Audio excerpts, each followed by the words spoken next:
DA's Federal Council is today meeting at the party's headquarters in Bruma in Johannesburg. Now, the party's top leadership will be discussing power-sharing arrangements after it garnered nearly 22% of the national vote, won the majority in the Western Cape, and showed a presence in all other provinces. Let's get analysis on this and other political matters that we are tracking for you.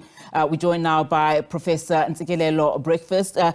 Prof, thank you so much for your time. Well, there's so many things that are happening, and I want you to perhaps, just respond to the very latest, what we are hearing now. The MK party, of course, saying that it will take the legal route, should a parliament and the Chief Justice actually continue to have that sitting of parliament. But as we've heard earlier on, the MK party essentially missed that boat in terms of going the legal route. Now Parliament saying that it's cancelled all flight and accommodation for MK members. We're talking about 58 members here. Just your response to the very latest.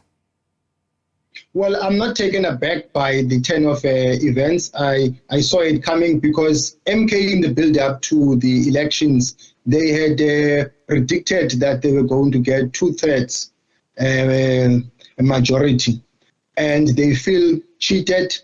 They've got broken hearts that things have not gone according to plan. So they believe that they should have won KZN by 58%.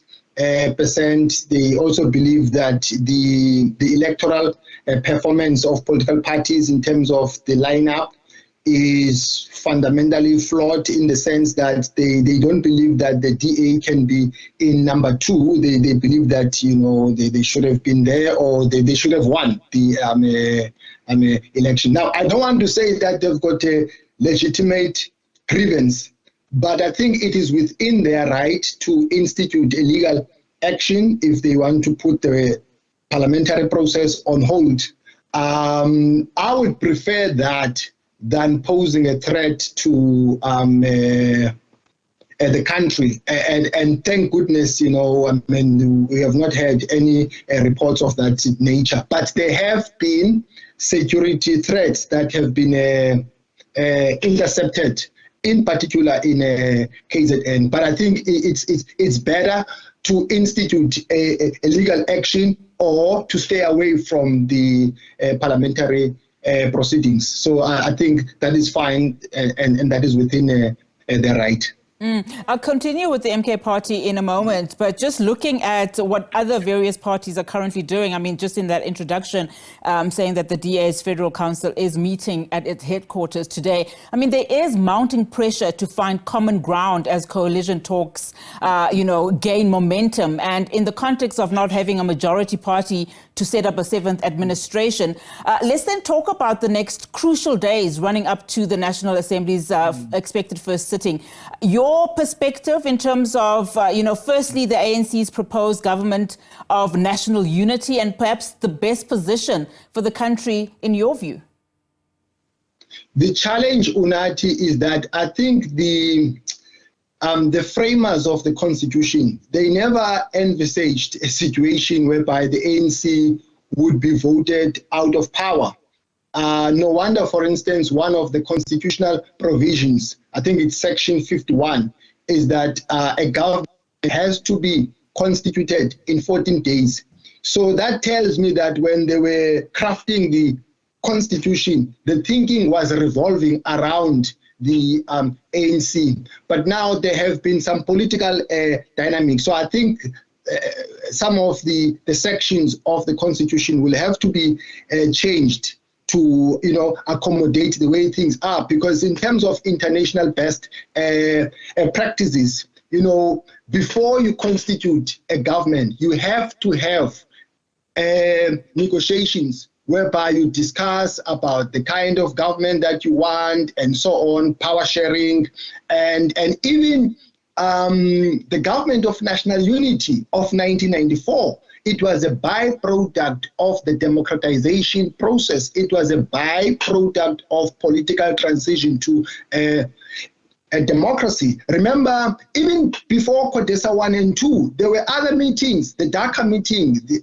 other meetings that the ANC had with the business, civil a society. So meaning that there was a lot of thinking that was involved in terms of that power sharing arrangement. But at the moment, political parties only have 14 days, which puts them on the back foot. But I think the key thing, in these negotiations is to make sure that they hit the problems hard and be soft on each other. The challenge is that coalition arrangements have been unworkable and unstable, largely because the political elite have a tendency to rush into forming these coalition arrangements without discussing a conflict management mechanism. I think the DA, among other things, they've sort of like proposed that, which is extremely important in terms of the mechanism to regulate conflict. I think that's what we need. We need an independent body that will make sure that decisions that political parties have agreed upon, they abide by them. Before we even get to the decisions, I mean, some are calling for a more transparent process, as these parties continue to communicate. What are your views on that? I mean, should they have a more consultative process? I mean, even now we have 6 political parties who've asked to meet with the Chief Justice over, the proposed, government of national unity, asking him perhaps to sit in those conversations. Okay, let me make 2 strategic points. First of all, coalition arrangements as they stand, one could argue that they are not a byproduct of a democracy, in the sense that people vote for political parties, but of course they also vote for independent candidates. But political parties, they make decisions without the knowledge of the people who voted for them, which is an antithesis of a democracy, in my view. So I think maybe civil society and a bit of public participation is also needed in this process of these negotiations. Secondly, the idea of bringing the president of the Constitutional Court into the picture, I take it with a pinch of salt, because, for instance, when we had democratization, when we had CODESA 1 and CODESA 2, there was no mediator, Unati. There was no mediator. That's why our democratization process is heralded as one of the best on a global scale. Political parties, they sat at the table amongst themselves and came up with a way out, which was to hold elections, adopt the interim constitution, and so on. So if we can agree on those things, what is stopping us from coming up with a workable plan at the moment? And also, we know that, the president of the Constitutional Court is not loved by everyone. He can only preside over the election of the president, make sure that, members of cabinet are sworn in. But once you bring him at the table in terms of these deliberations, I think you might compromise him. I don't support that.